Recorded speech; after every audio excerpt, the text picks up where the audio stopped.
আমি প্রতিনিয়ত আপনাদেরকে ফল কাটার কাজ শেখাই। আপনাদের কাছে একটা রিকোয়েস্ট, আমার কাজগুলো দেখবেন কিভাবে করি।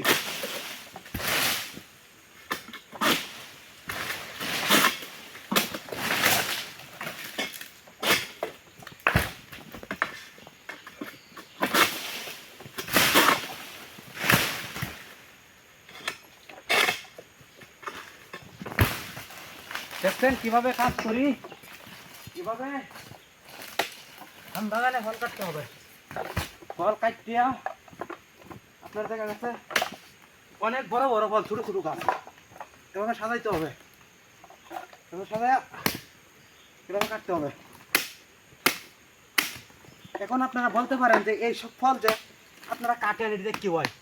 এটিতে মূলত ফার্ম অয়েল তেল হয়। এইসব ডালগুলো দেখতেছেন, এইসব ডালগুলো সাইডে রাখতে দিব। অবশ্যই পেজটা ফলো দিবেন, ভিডিওটা শেয়ার দিবেন।